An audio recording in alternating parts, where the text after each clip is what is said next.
Welcome back to Video Talk. Today our guest is Mr. Douglas C. Brown, Douglas with double S. That's why he's special.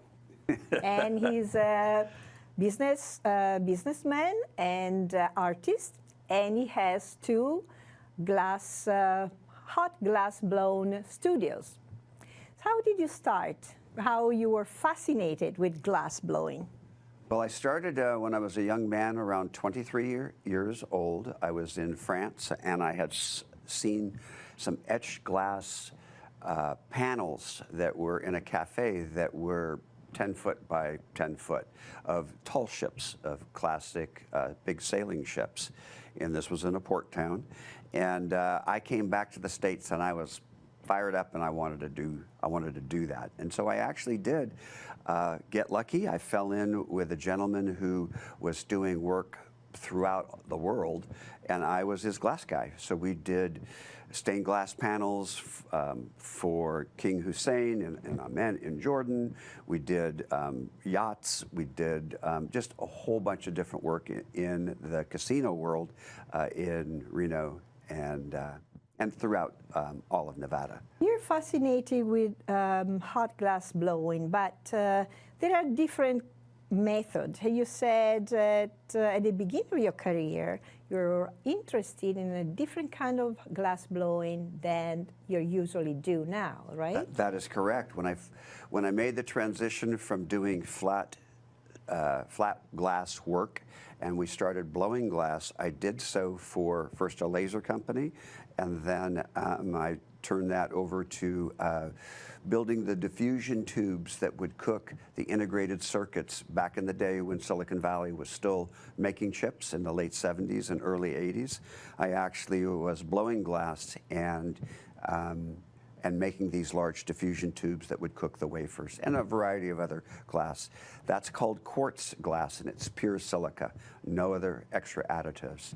And it wasn't until about 22 years ago now, that I started playing with the softer glass, which is where they add another 10 or 20% of extra stuff that makes the glass melt at 2,000 degrees instead of 5,000 degrees.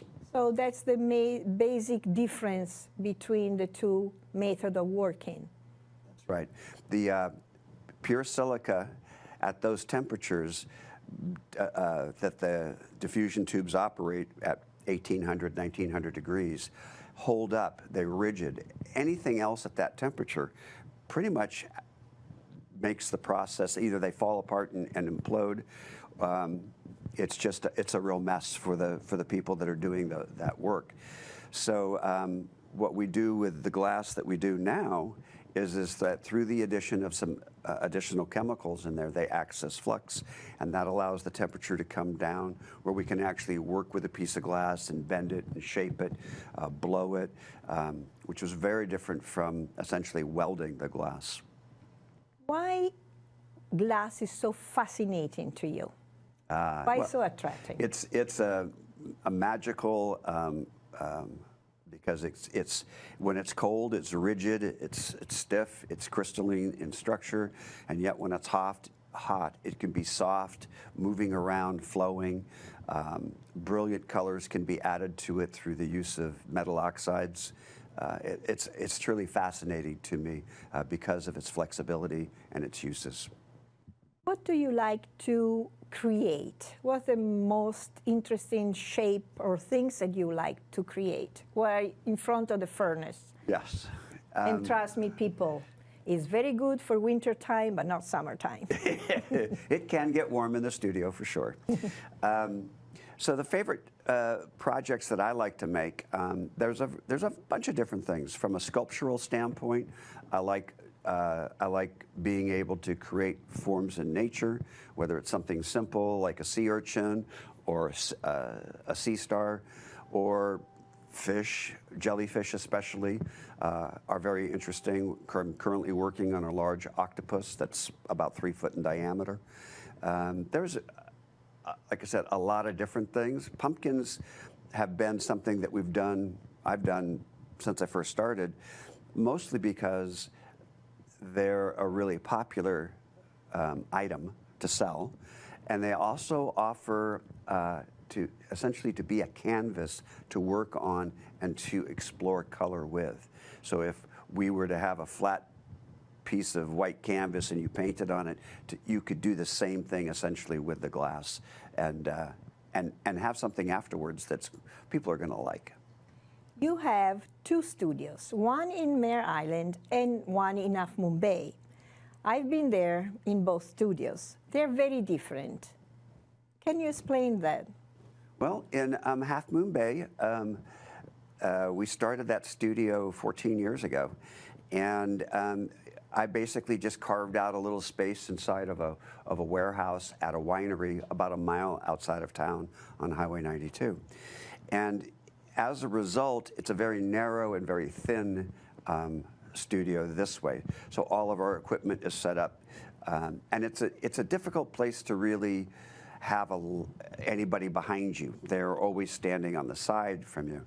And when I saw the Mare Island facility, or what was to become our facility, with its big square footprint, with its 35-foot tall ceilings and glass on two sides of the building, it was inspiring to me to be able to imagine myself having a glassblowing studio in such an incredibly beautiful location on the Napa River, surrounded by a historic core that is Mare Island.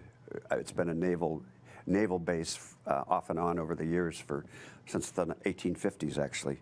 So it's a fascinating place.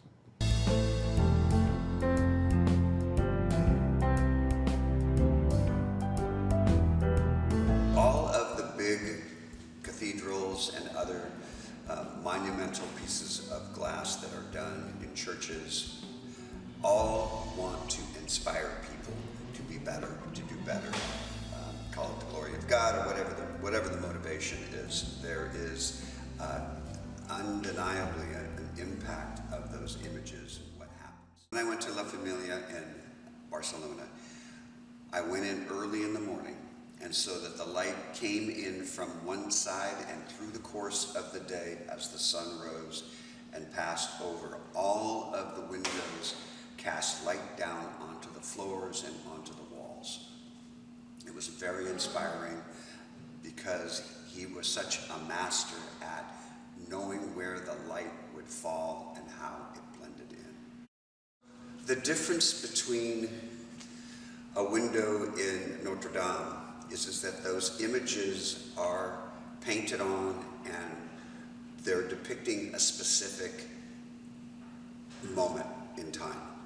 What's different about the Barcelona cathedral is that it is pure light. There's very, very little actual pictures of Jesus Christ or whatever the imagery is. Instead, what you have is this massive canvas of light moving through the building and falling upon people and basking in the light, colored light, as you walk through the place. It's phenomenal.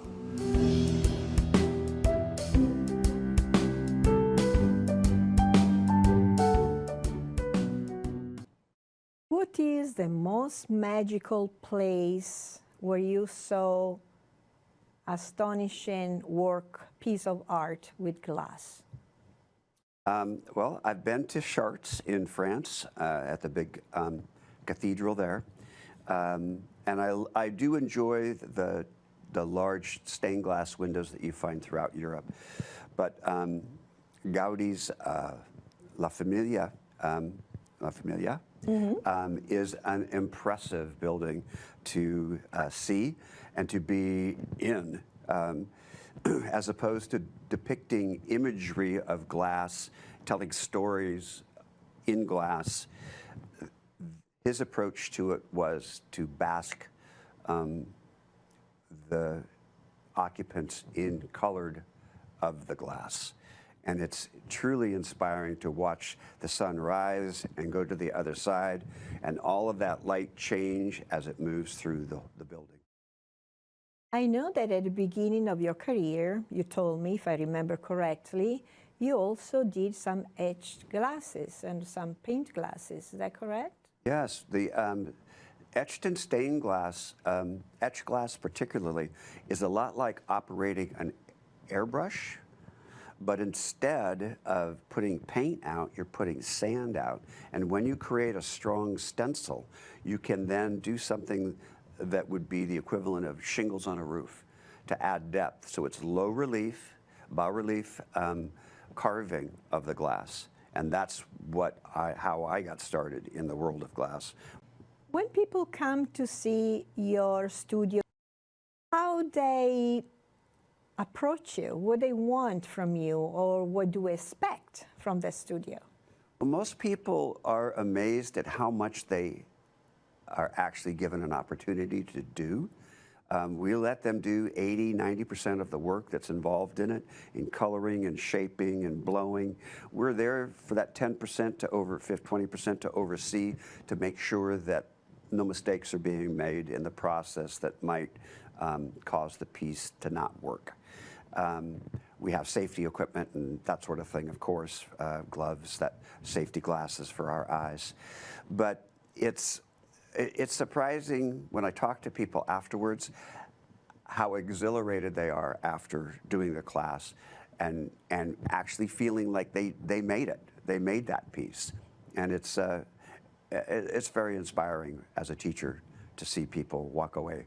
What do they ask to do or to be able to make most of the times? I would say about 50% of our students want to make a glass pumpkin. I blame Walt Disney and Cinderella on that one, but it's a great project to do as your first time or your 10th time of doing it.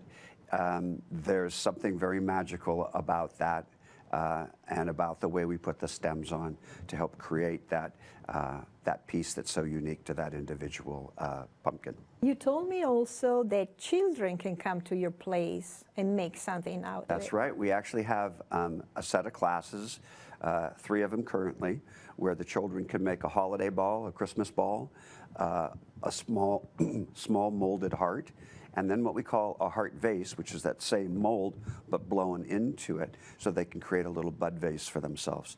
Now what's important for that age bracket of 5 through 11 is they don't actually sit down next to the hot glass. Instead, they've got it on the end of the pipe, they're inside the furnace with it, melting the color in, or they're on the end of the pipe blowing into it to go ahead and expand it to be able to do the next step. Here are a couple of Mare Island specific Christmas ornaments. The pattern that we use here is called a diamond or a pineapple mold to create those ridges and the quilting effect. It actually takes the glass and pushes it into lines like this to create that unusual characteristic. I saw in your studio beautiful lamps made as a shape of jellyfish. I think they are wonderful. Great idea. The jellyfish was something that I was originally approached to do with a designer out of Santa Cruz. And I've actually taken that process of doing that, and now we've made literally hundreds of them, and they've gone into restaurants, into casinos, and into many people's homes. We have it available in a desktop, from 16 inches to 26 inches tall, and then we also have these ones that hang down that are much larger with many more tentacles. How long does it take to make one of those? Is this a really difficult process? It's a solid hour, even to make a small one, but the larger ones are going to be almost 2 hours. And the student works with me, or we work together, to be able to create the bell. And then we put the bell away and we anneal that, and then we spend the time to be able to make the tentacles in the style that the student wants it in. We have ones that are squirrely like this. We have ones that look like ruffled feathers. We have ones that look like kelp. It's just a variety of different ways of putting those together. And they hang, and people choose the colors that they want to do as well, in the bottom as well as in the bell. What are the colors that generally people like the most? I would say for the jellyfish, it would be mostly blues and greens, some purples. Although I've seen some beautiful whites that are just translucent that are well lit. We can also add glass powder essentially to the glass when it's molten that makes the glass glow when the lights are out. That's magical, because I saw when your students were making something, you roll the glass incandescent on these different colors, right? Explain us how it works. Sure. Glass comes in a variety of different shapes. Rod is real common, sheet glass as well. But we also find that we can get glass that's specifically designed. All this glass has to have the same coefficient of expansion for the glass to be compatible. But we'll take colored glass that has that's been powdered, made into powder, that's as fine as baby powder, or we can actually end up with stuff that's as big as rock salt. And every time those spots go on, it melts in. So those sprinkles just end up sticking to the outside and then melting it. So what you see is you see color like this, but in reality, the color is a fine layer. And we've got clear and then more color, clear. So that's how we actually make it look this way, so that's what you see. What is for you the most interesting thing to make? Interesting thing to make. I'm currently doing vases that are both in a male and female form, so that we have essentially a flower pot, a sculpted flower pot. So that gives me a chance to work what we call inside the bubble. So if you imagine having a cup like this, we can go in with tools and push things around to shape and to move things so that you can push the glass forward or back. If it was clay, you could stick your hand inside there and press and push the clay around. You couldn't do it with hot glass. We can't do it with hot glass, but we have tools that help us do just that. So we cool a certain area out, we torch another to move it around to be able to do all of our facial features, or in this case, male or female bodies, to be able to do the same thing.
What about glasses to drink, or for wine, for water?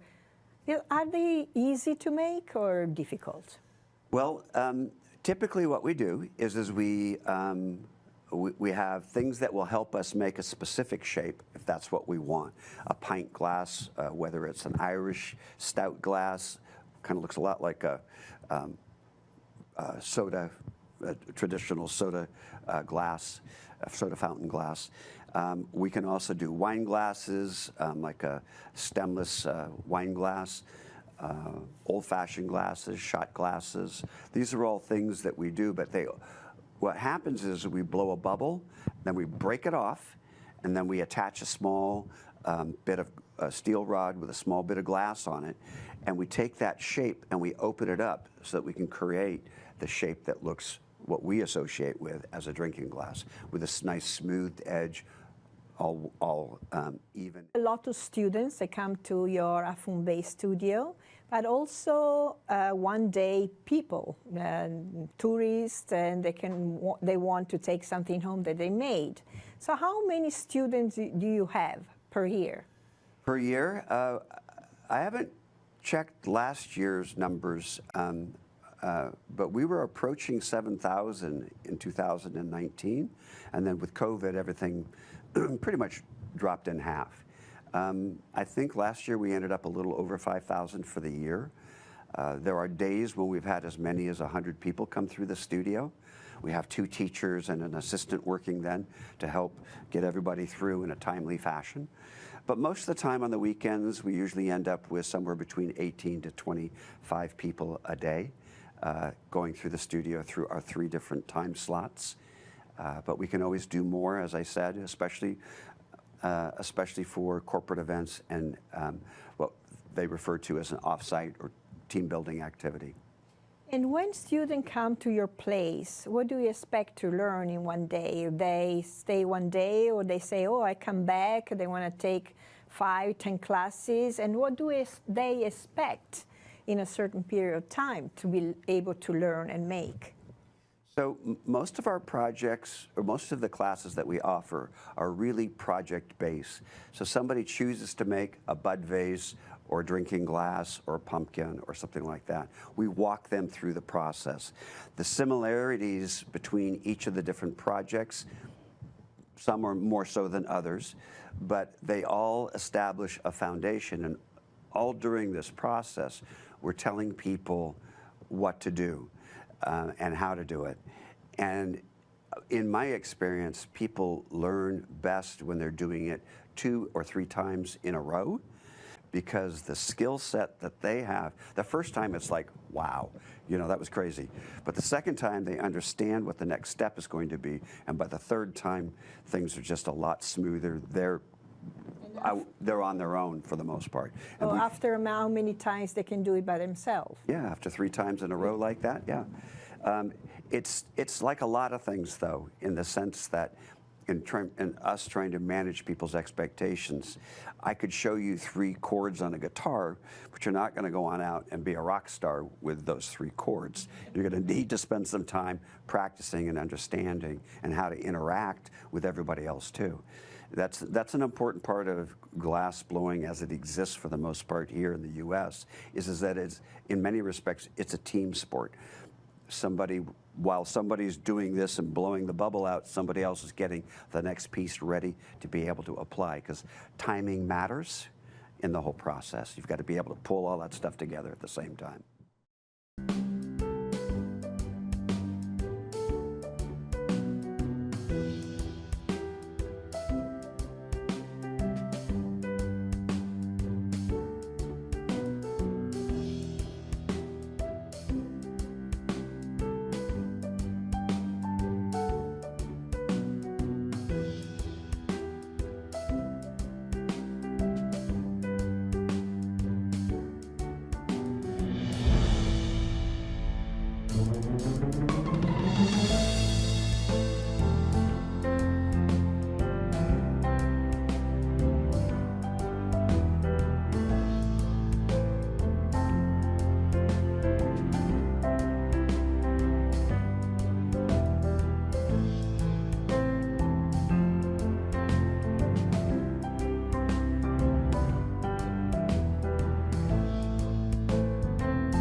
Glassmaking is an old, ancient, I would say, art form. We can date it back to the Mesopotamian times. can you tell us what's the difference between the way they used to make it at that time and nowadays? Well, they were able to actually make glass and heat it up on an oil lamp that they could blow at, or with. The air that they created gave that oil-fired lamp more oxygen, and it got hotter. So they were actually able to pull and peel away strands of glass.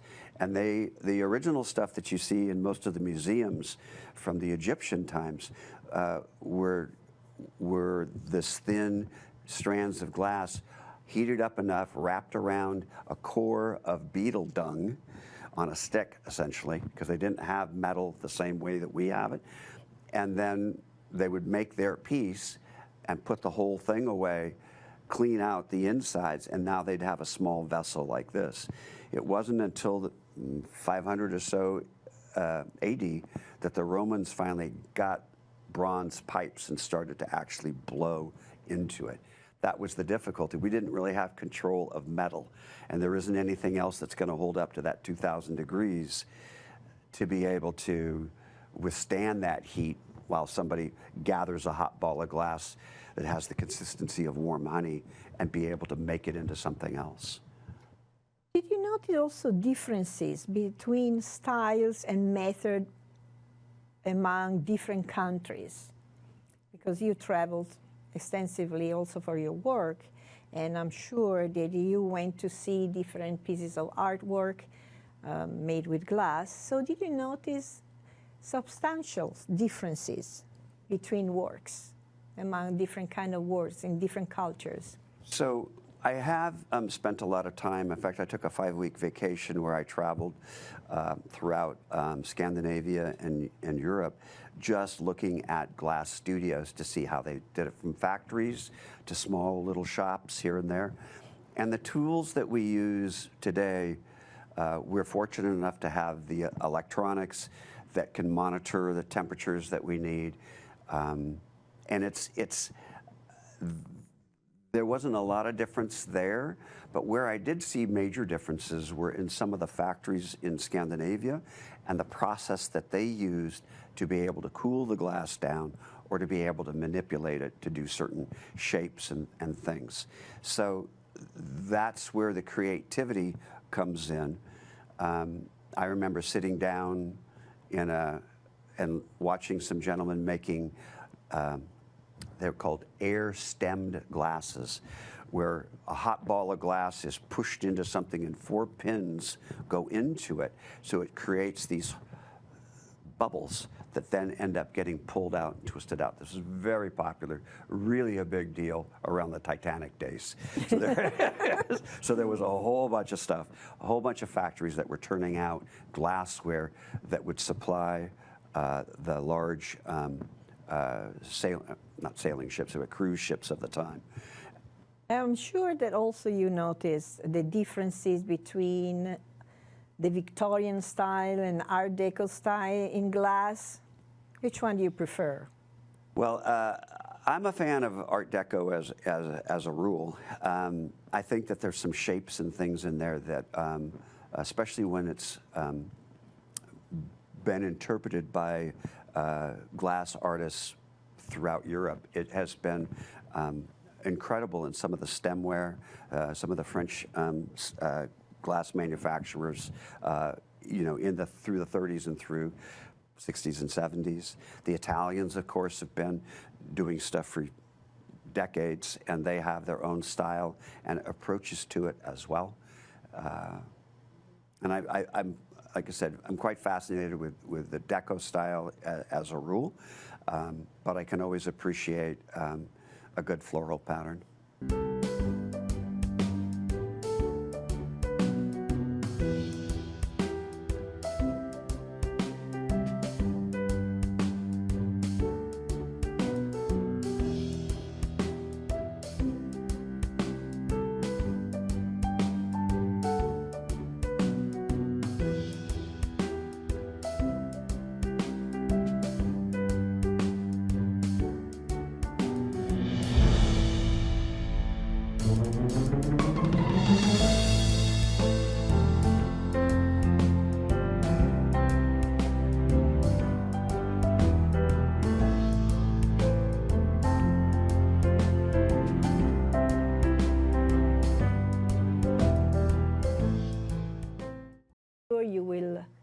enjoy much more if you go to see his work in the studio. Thank you for being here, and to the next time. Ciao. Bye now.